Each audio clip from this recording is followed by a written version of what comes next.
À présent, je vais vous montrer un petit peu comment se passe l'impression et la mise en page d'un tableau sous Excel.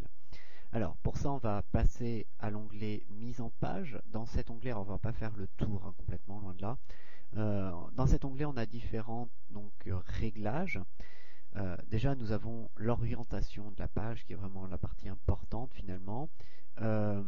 Entre parenthèses, vous pouvez remarquer ici que vous allez voir petit à petit, vous allez avoir des éléments qui vont apparaître, ces éléments-là qui sont pointillés.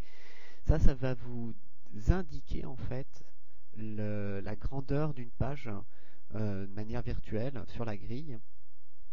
Donc vous savez que tout ce que vous rajoutez qui est contenu dans cette partie-là sera imprimé sur la première page, obligatoirement. Alors, vous avez d'autres possibilités. Vous avez notamment le réglage des marges, ce qui va nous permettre d'augmenter la taille d'imprimable. Vous avez donc la taille de la page. Si vous êtes en A3, vous allez pouvoir passer en A3 ici. Ça, c'est selon vos imprimantes. Vous avez ici zone d'impression. Alors ça, c'est important. Ça permet de définir en fait ce que l'on souhaite imprimer. Imaginons que je souhaite imprimer juste cette partie-là. Je vais cliquer sur zone d'impression, définir, et il va me définir que ma zone d'impression, c'est uniquement cette partie-là. Okay. Si maintenant je vais dans Fichier, Imprimer, je vais bien obtenir ici mon planning, et je vais avoir des éléments extrêmement importants, surtout lorsque mon tableau est vraiment très grand, notamment cette partie-là qui s'appelle mise en page, pas de mise à l'échelle, pardon, qui va me permettre notamment d'ajuster en fonction de la taille de ma feuille mon tableau. Alors c'est très pratique lorsqu'on n'a pas beaucoup de temps et qu'on doit partir à l'impression. Souvent ajuster à une page ajuste tout le tableau, fait tenir tout le tableau dans une page.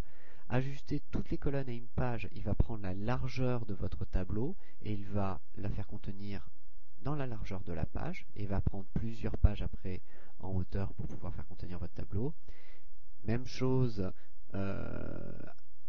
pour la partie ajuster toutes les lignes à une page, c'est-à-dire qu'on va faire tenir cette fois toute la hauteur de votre tableau dans la hauteur de la page et il va créer d'autres pages pour tous les éléments qui sont en largeur. Voilà. Vous retrouvez ici l'orientation en mode portrait ou en mode paysage. Vous retrouvez ici également les marges. Et ensuite, vous avez tout simplement le bouton imprimer, la sélection de l'imprimante. Bon, ici, il n'y en a pas d'installé. Vous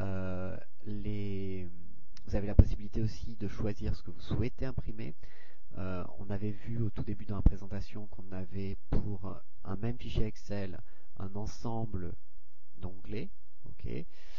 Dans imprimer, on va retrouver cette idée-là. Soit j'imprime la feuille active, c'est-à-dire la feuille en cours, soit je peux imprimer donc le classeur entier, c'est-à-dire tout le fichier Excel, soit carrément imprimer uniquement la sélection. Extrêmement pratique lorsque par exemple je décide d'imprimer uniquement que mon tableau sans mon titre.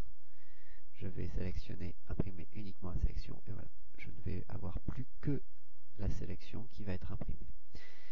Donc voilà, vous avez vraiment là tous les éléments intéressants pour pouvoir gérer vos impressions.